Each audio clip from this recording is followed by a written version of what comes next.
Big boss ఇంట్లో సామాన్యులకి entry ఇచ్చేందుకు కంటెస్టెంట్లు అగ్ని పరీక్ష షోలో గట్టిగానే పోరాడుతున్నారు. ఇప్పటి వరకు జరిగిన ఎపిసోడ్లో మదనపల్లికి చెందిన మిథిలేష్, నిజామాబాద్ కుర్రోడు ఆర్జే చరణ్ మాత్రమే నేరుగా టాప్ 15లోకి బెర్త్ కన్ఫర్మ్ చేసుకున్నారు. అయితే మూడో ఎపిసోడ్లో మాత్రం రాజకుమారి అనే కంటెస్టెంట్ అందరి దృష్టిని ఆకర్షించారు. ఆమె చెప్పిన లైఫ్ స్టోరీ జడ్జెస్తో పాటు ప్రేక్షకుల్ని తీవ్రంగా కదిలించింది. స్టేజ్ మీద ఎప్పుడు నవ్వుతూ కనిపించే నవదీప్ కూడా ఆమె మాటలకు కన్నీళ్లు పెట్టుకోగా, బిందు మాధవి, అభిజిత్ ఆమె ధైర్యానికి హ్యాండ్స్ ఆఫ్ చెప్పారు. ఆమె పట్టుదలకు మెచ్చి ముగ్గురు గ్రీన్ సిగ్నల్స్ ఇవ్వడంతో రాజకుమారి నేరుగా టాప్ 15లోకి అడుగుపెట్టారు. సో రాజకుమారి స్టోరీ చూస్తే నిజంగా చాలా ఇన్స్పైరింగ్గా ఉందండి. ఒక ఆడపిల్ల అయ్యుండి 2 పెళ్ళిళ్ళు చేసుకొని ముగ్గురు పిల్లలతో రోడ్ యాక్సిడెంట్. నిజంగా అమ్మాయి అంటే అంతే ధైర్యంగా ఉండాలి. నిజంగా ఎక్కడి నుంచో వచ్చి, ఒక పల్లెటూరు నుంచి వచ్చి తను ఎంత బాగా తన జర్నీ గురించి ఈజీగా ఈవెన్ కన్నీళ్ళు కూడా పెట్టుకోకుండా చూస్తున్న వాళ్ళకి అసలు నవదీప్ గారు ఎప్పుడు నవ్వుతూ ఉంటారో అలాంటి ఆయన కూడా ఏడ్చారు. కంటి నుంచి ఒక్క చుక్క కూడా రాలేదు. సీరియస్‌గా తన యాక్సిడెంట్ అయినప్పుడు తన పిల్లలు కూడా తన దగ్గరికి రాలేదు అని చెప్పి తను ఎంతో బాధపడింది. అండ్ తను చెప్పిన పాయింట్‌లో నాకు బాగా పర్సనల్లీ నాకు బాగా నచ్చింది. మన కొడుకు ఎదవైనప్పుడు ఎవరో ఒక అమ్మాయి వస్తే ఆ అబ్బాయి మారిపోతాడా? మారిపోడు. బట్ ఒక అమ్మాయి లైఫ్‌ని ఎందుకు పాడు చేస్తారు పేరెంట్స్? అదే వాళ్ళ అమ్మాయికైతే అలా చేస్తారా అని ఆ అమ్మాయి క్వెషన్ చేసింది.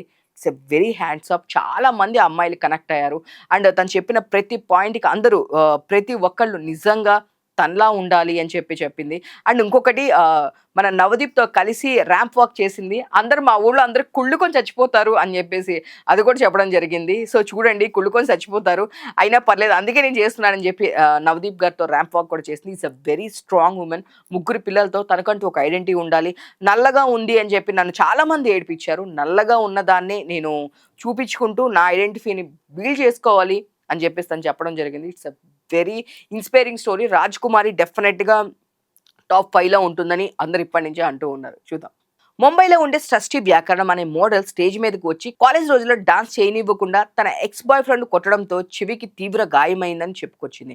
ఆమె మాటలు విన్నాక జడ్జెస్ ఆమెకు చపాతీలు చేసే టాస్క్ ఇచ్చారు. ఆ సమయంలో బిందు మాధవి ఎలాంటి అబ్బాయిలు ఇష్టమని అడగగా బ్యాడ్ బాయ్స్ అని వారికి మార్చుకోవచ్చని సృష్టి కామెంట్ చేశారు.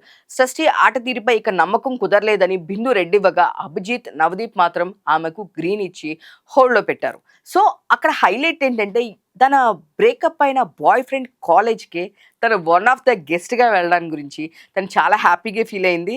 సో వాళ్ళ బాయ్ ఫ్రెండ్ "నువ్వు వస్తున్నావని నాకు ఎందుకు చెప్పలేదని" అడిగాడు. అప్పటికి వీళ్ళకి బ్రేకప్ అయిపోయింది.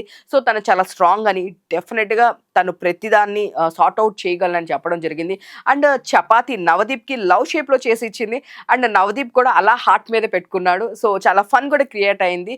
సో తిను కూడా ఉంటుందేమో ఎక్స్‌పెక్ట్ చేయొచ్చు.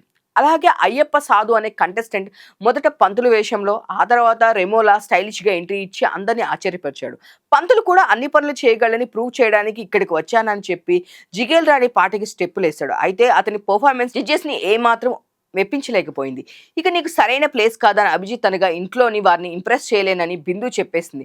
పంతులు గెటప్‌ని ఒక అడ్వాంటేజ్‌లా వాడుకుంటున్నావేమో అనే డిసిషన్‌తో నవదీప్ కూడా రెడ్డిచ్చాడు. నాకంటే బెస్ట్ ఎవరు దొరుకుతారు అని అతడు వాదించినా నవదీప్ తనదైన శైలిలో కౌంటర్ ఇచ్చి సాగనంపాడు. మొత్తానికి ఈ ఎపిసోడ్ ఎమోషన్ కౌంటర్‌లకి రాజకుమారి సక్సెస్ స్టోరీతో సాగింది.